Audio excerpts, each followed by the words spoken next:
Olá, corajosos! Hoje vamos aprender mais sobre um dos meus escritores favoritos de sempre, Fernando Pessoa. Fernando António Nogueira Pessoa nasceu em Lisboa a 13 de junho de 1888.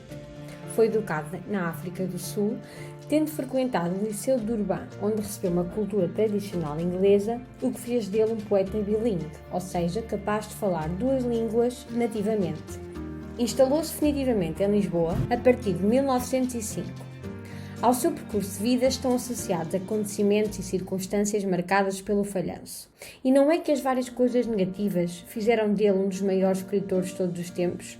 Levem esta lição para a vossa vida.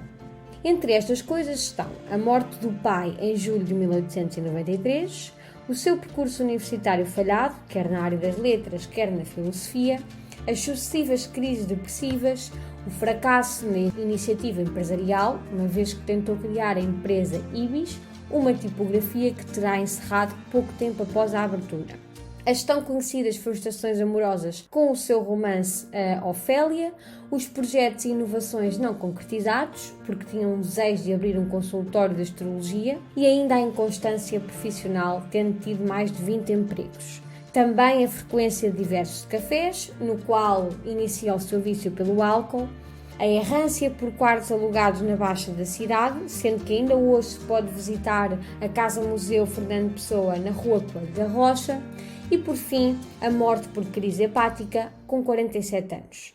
Apesar de todo este desencanto que marcou a sua vida, Pessoa possuía uma vasta e sólida cultura. Conhecimento de filosofia, que vai dos gregos da Antiguidade Clássica aos franceses contemporâneos, da literatura inglesa e americana, até à francesa e portuguesa, entre eles Camões, Antero de Quental, Cesário Verde ou Guerra Junqueiro. Quem sabe, se fosse vivo hoje, talvez fizesse vídeos da Help to Learn por diversão. Um dos grandes estudiosos da obra de Pessoa foi Roberto Brecon, que afirmava que o poeta atravessou a sua vida escolar, bem como mais tarde a vida profissional, como um passageiro clandestino. Os seus colegas, professores e também os pais estimaram-no, por vezes admiraram-no, mas ignoraram-no. Isto citando Roberto. Por outro lado, será o próprio Pessoa a afirmar que atravessei a vida como um fantasma da minha própria vida. De uma forma simples, isto é o mesmo que dizer que Pessoa sempre passou pelos pingos da chuva, sendo muito introvertido.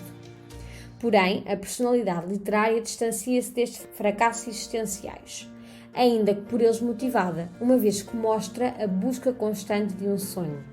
O poeta diz: sinto-me múltiplo, sinto-me viver vidas alheias em mim, incompletamente, como se o meu ser participasse de todos os homens, incompletamente de cada, por uma suma de não-eus sintetizados num eu postiço.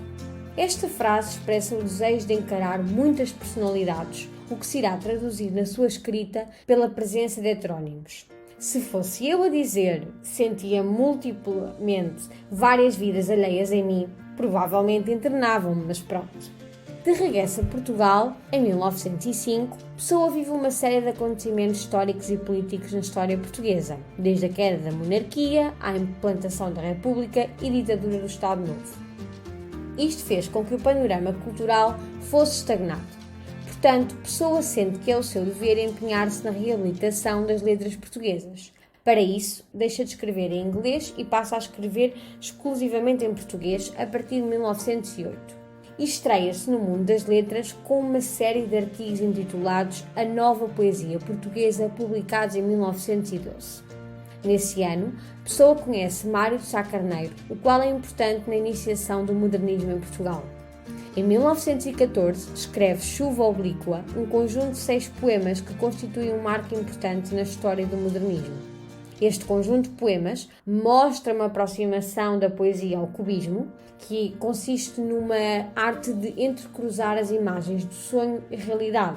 É então uma forma de arte que pretende eliminar toda a subjetividade das emoções e sentimentos para apenas transmitir a objetividade das coisas.